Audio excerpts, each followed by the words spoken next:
రోజు శ్రావణ శుద్ధ పంచమి దాని యొక్క విశిష్టత తెలుసుకుందాం. శ్రావణ శుక్ల పంచమిని నాగ పంచమి అంటారు, గరుడ పంచమి అని కూడా అంటారు.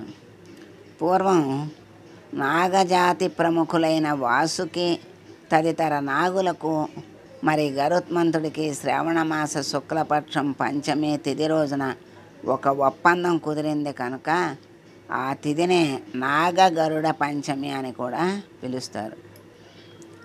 శ్రీ మహావిష్ణువు శ్రావణ శుక్ల పంచమి రోజు గరుత్మంతుని నామాలను తలుచుకుని పానకం నివేదించాలని, నాగదేవతలకు కూడా చిమ్మిలి చలిమిడి నివేదించాలని వరమిచ్చాడు. ఇలా చేయటం వల్ల నాగదోషాలు, నాగబాధలు, పక్షి దోషాలు, అపశకునం, పక్షుల వల్ల కలిగే దోషాలు పోతాయి అని వరం ఇచ్చాడు. ఆ రోజున ఇంటి తలుపులకు సింహద్వారానికి రెండు వైపులా ఆవు పేడతో సర్పాలను తయారు చేసి, అంటే ఆ పాముల బొమ్మలు చేసి, పెరుగు, గరిక, అక్షతలు, దర్భలు, గంధం, పూలు మొన్న వాటితో ఆ ప్రతిమల్ని పూజించి విప్రులకు సంతర్పణ చెయ్యాలి. ఇలా చేసిన వారికి నాగదోషాలు తొలగి తత్సంతానం కలుగుతుందని భవిష్య పురాణంలోని 36వ అధ్యాయంలో వ్యాసుల వారు వివరించారు. మరి శ్రీమద్దేవి భాగవతంలో 9వ స్కందంలో 12 నామావళి ఉంది. ఆ 12 నామాలను కూడా మనం తెలుసుకుందాం.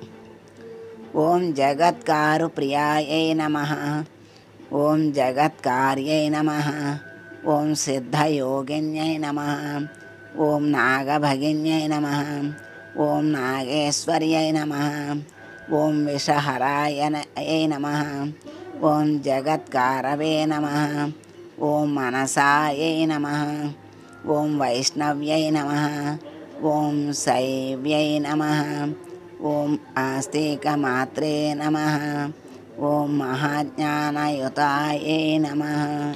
ఈ 12 నామాలు నాగదోష పరిహార స్తోత్రం అంటారు. దీన్ని శ్రీమద్దేవి భాగవతంలో ఉన్నది. ఇంకా యోగినో విశ్వపూజ్యస్య జగత్కారు ప్రియా తతః జగత్కారుర్జగద్గౌరీ మనసా సిద్ధయోగిని వైష్ణవీ నాగిని శైవీ నాగేశ్వరీ తథా జగత్కారు ప్రియాస్తైక మాతా విషహరేతి చ మహాజ్ఞానయుత చైవ సా దేవి విశ్వపూజిత అని ఈ 12 నామాలు ఇలా శ్లోకంలాగా, ఇందాక నామాల్లాగా చెప్పారు, ఇప్పుడు మొత్తం కలిపి శ్లోకంలాగా చెప్పారు. 12 నామాని పూజాకాలే పఠేత్ తస్య నాగభయం నాస్తి తస్య వంశోద్భవస్య చ. నాగభయం పోతుంది, వంశం ఉద్ధరించబడుతుంది అని మనకి తెలియజేశారు. నాగదేవతా స్తోత్రం ఫలశ్రుతి ఈ 12 నామ మంత్రాలను లేకపోతే స్తోత్రాన్ని పూజా సమయంలో లేకపోతే నిద్రకు ముందు పఠిస్తే నాగభీతి ఉండదు. రోజుకు 3 సార్లు పఠిస్తే నాగదోషాలు నశిస్తాయి.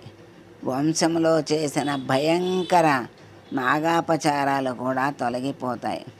పారాయణం చేసేవారికి ఇన్ని గొప్ప శుభాలు నాగదేవతలు ప్రసాదిస్తున్నప్పుడు మరి నిత్యం తలుచుకోకుండా ఎలా ఉంటాం? అందుకని నిత్యం అందరూ కూడా తలుచుకొని ఆ నాగ దోషాలను తొలగించుకోవాలి. తెలుసో తెలియకో చేసినటువంటి అనేక రకాలుగా నాగదోషాలు చాలామందికి చాలా ఉంటాయి. దానివల్లే మరి సమస్యలు ఎన్నో వస్తూ ఉంటాయి. దాంపత్య సమస్యలు, సంతానం సమస్యలు, అలాంటివి ఎన్నో వస్తూ ఉంటాయి. ప్రతిరోజు ఈ స్తోత్రాన్ని 3 వేళలా పఠిస్తే వంశంలో ఉన్నటువంటి అపచారాలు కూడా తొలగిపోతాయి అని గొప్ప సందేశం మనకిచ్చారు. సర్వే జనా సుఖినో భవంతు.